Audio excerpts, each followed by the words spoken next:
Hello. कक्षा 12वीं लेखा शास्त्र के अंतर्गत हम लोग नए साझेदार का प्रवेश पढ़ रहे हैं और इसमें हम लोग जो उसके बेसिक्स हैं उसको देख रहे हैं। तो आज इस बेसिक्स के अंतर्गत हम लोग 4 सवाल में से 3 को देखेंगे, 15, 16, 20 और 21। तो मैं आप लोग को 15, 16 और 20 नंबर सवाल बताऊंगा बना के, और 21वां नंबर को आप लोग स्वयं से प्रयास करेंगे बनाने का। तो आज के इस वीडियो में हम लोग देखेंगे, जब नए साझेदार के लाभ का हिस्सा न दिया हो परंतु यह दिया हो कि पुराने साझेदार अपने हिस्से का कितना भाग नए साझेदार के पक्ष में त्याग करते हैं, तो नया अनुपात कैसे ज्ञात करते हैं।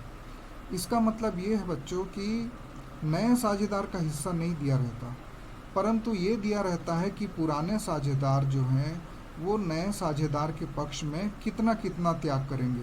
जैसे कि 2 साझेदार हैं, ए और बी। सी को वो नया साझेदार बनाते हैं और सी के लिए ए अपने भाग में से थोड़ा सा देता है और बी अपने भाग में से थोड़ा सा देता है। तो हम क्या करेंगे, ये जो थोड़ा थोड़ा दोनों ने दिया है पुराने साझेदारों ने, उसको जोड़ देंगे तो नए साझेदार का भाग बन जाएगा। तो इसलिए आज हम लोग देखते हैं 15 नंबर। एक्स और वाई साझेदार हैं जो 7:3 में लाभ हानि विभाजन करते हैं, और नया साझेदार है जेड। जेड का कितना भाग होगा ये नहीं दिया गया है, परंतु पुराने साझेदार एक्स और वाई कितना कितना त्याग करेंगे ये दिया हुआ है। एक्स अपने भाग का 1/7 और वाई अपने भाग का 1/3 जेड को देते हैं। तो नया अनुपात ज्ञात कीजिए। देखिए, एक्स का भाग है 7/10, वाई का भाग है 3/10। तो एक्स अपने भाग का बोलता है मतलब गुणा करना है, से बोलने से ऋण करना है, माइनस करना है। जब भी का लिखा है ध्यान दीजिएगा, गुणा करना है। एक्स अपने भाग का मतलब एक्स का भाग कितना है 7/10, का मतलब गुणा 1/7, इसको निकाल लेंगे। ठीक इसी प्रकार वाई का निकाल देंगे और दोनों को जोड़ देंगे तो हमको जेड का भाग मिल जाएगा। तो आइए इस प्रश्न को हम लोग देखते हैं।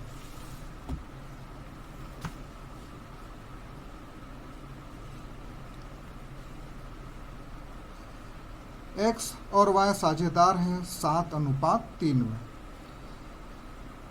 जेड को एक्स अपने हिस्से का 1/7 और वाई अपने हिस्से का 1/3 देता है।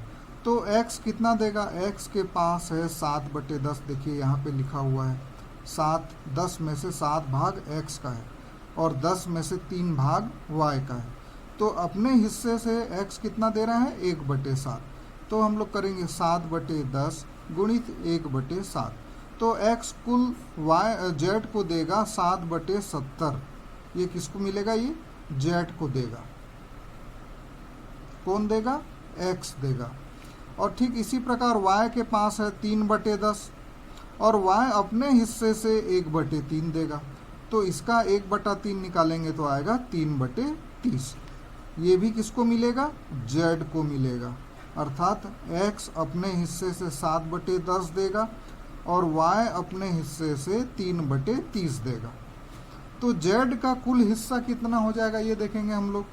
x दे रहा है 7/70 धन y दे रहा है 3/30, और ये दोनों का हम लोग एलसीएम निकाल देंगे, लोएस्ट कॉमन मल्टीपल। तो ये दोनों का गुणा कर देंगे तो आएगा 210। 70 से इसको भाग देंगे तो आएगा 3 गुणित 7 बराबर 21।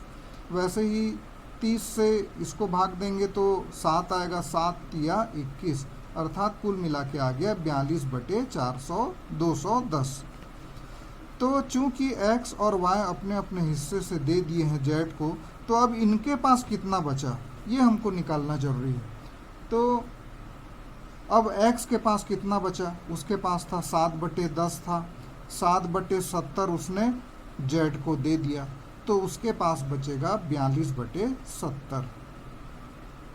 y के पास था 3/10 और वो अपने हिस्से से 3/30 z को दे दिया, तो उसके पास कितना बचेगा, एलसीएम निकालेंगे और इसको हल करेंगे तो आएगा 6/30।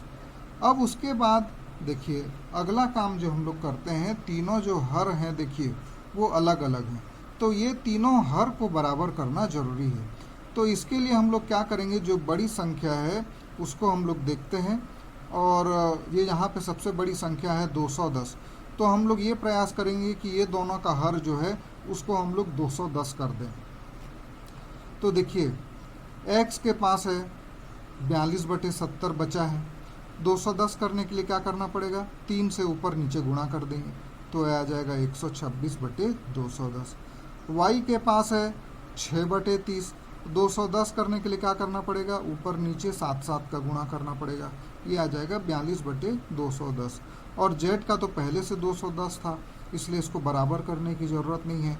तीनों के हर को हम लोग कैंसिल कर देंगे तो आएगा 126/42/42। तो अब इसको हम लोग छोटा से छोटा कर देते हैं। तो ये देखेंगे कि तीनों संख्याएं जो हैं वो 42 से डिवाइड हो जा रही हैं, 42 एकम, 42 एकम और 42 तिया।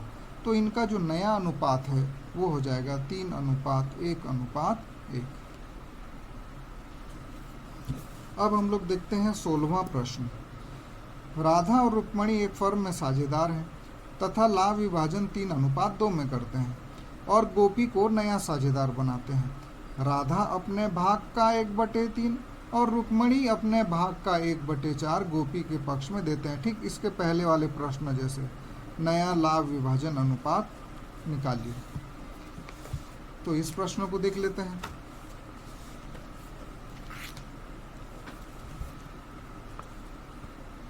ये 3:2 में साझेदार हैं, प्रश्न में लिखा हुआ है, और गोपी नया साझेदार है, और गोपी को राधा अपने भाग का 1/3 देते हैं और रुक्मणी अपने भाग का 1/4 देते हैं। तो अर्थात गोपी जो नया साझेदार है उसको राधा से कितना मिलेगा, 3/5 का 1/3। ये देखिए 1/3, तो ये आ जाएगा 3/15। उसी प्रकार गोपी जो नया साझेदार है उसको रुक्मणी से कितना मिलेगा, रुक्मणी अपने भाग का 1/4 देती है, उसका भाग है 2/5 का मतलब गुणा 1/4, 2/20 रुक्मणी देगी। तो गोपी के पास कुल कितना हो जाएगा, राधा से उसको मिल रहा है 3/15 और रुक्मणी से मिल रहा है 2/20। अब ये दोनों को हम लोग जोड़ देंगे, एलसीएम निकाल के इसको हल करेंगे तो आएगा 3/10। अब हमको ये जानना जरूरी है कि पुराने साझेदारों के पास शेष कितना बचा, क्योंकि उन्होंने तो अपने अपने भाग से गोपी को दे दिया है, तो उनके पास कितना बचा, 3/5 ऋण 3/15 उन लोगों ने गोपी को दे दिया राधा ने। तो अब राधा के पास बचा 6/15। रुक्मणी के पास था शुरू में 2/5, उसने अपने हिस्से से 2/20 गोपी को दे दिया। अब इसको हल करेंगे तो रुक्मणी के पास बचेगा 6/20। तो अब लिखिए तीनों का निकल गया हमारे पास 3/10, 6/15, 6/20। अब ये ध्यान दीजिए कि तीनों का हर अलग अलग है, तो ये हर को पहले समान करेंगे। तो समान करेंगे तो राधा के पास है 6/15, हम लोग 60 ले आते हैं जो मिनिमम नंबर है, तो 4 से गुणा कर देंगे ऊपर नीचे। उसी प्रकार रुक्मणी का नीचे 3 ऊपर नीचे 3 से गुणा कर देंगे तो नीचे 60 आ जाएगा, और गोपी के पास नीचे 10 है, 6 से गुणा कर देंगे तो 60 आ जाएगा। हर को हम लोग काट देंगे तो जो अंश बचेगा वो होगा 24:18:18। इसको और छोटा कर देंगे तो ये होगा 4:3:3।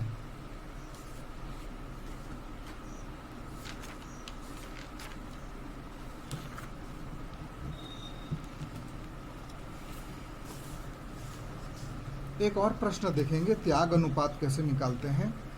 ए और बी जो लाभ को 4:1 में बांटते हैं साझेदार हैं। नए साझेदार स के पक्ष में अ अपने हिस्से का 1/4 समर्पित करता है और ब अपने हिस्से का 1/2 समर्पित करता है। नया अनुपात और त्याग अनुपात भी निकालिए। नया अनुपात तो हम लोग सीख चुके हैं, इस सवाल में त्याग अनुपात भी निकालना सीखेंगे।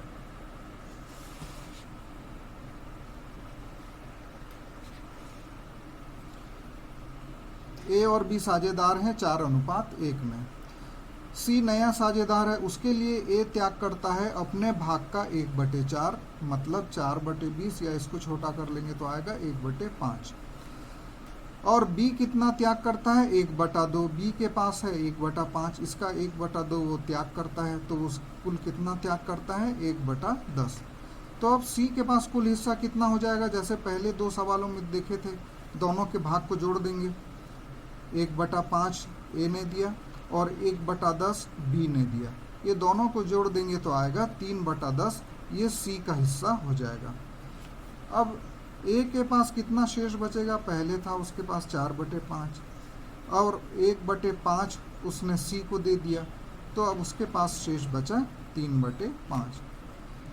ठीक इसी प्रकार b के पास कितना शेष बचेगा, b के पास था 1/5, 1/10 उसने c को दे दिया, तो उसके पास बचेगा 1/10। अब क्या करेंगे, हर को हम लोग बराबर कर देंगे, तो नया अनुपात हमारा निकल आएगा और वो होगा 6:1:3। तो अब हम लोग देखते हैं कि त्याग अनुपात निकालना। त्याग अनुपात का सूत्र होता है पुराना अनुपात ऋण नया अनुपात। तो a ने कितना त्याग किया, पहले था उसके पास 4/5 और अभी हो गया है उसके पास 6/10, तो वो 2 अनुपात का त्याग कर रहा है, 2/10 भाग का त्याग कर रहा है। b कितना त्याग कर रहा है, b के पास था पहले 1/5 और 1/10 वो c को दे रहा है, तो नया अनुपात उसका 1/10 है। तो उसका वो किसका कितना त्याग कर रहा है, 1/10। नीचे के दोनों हर को काट देंगे तो इनका त्याग अनुपात हो जाएगा 2:1।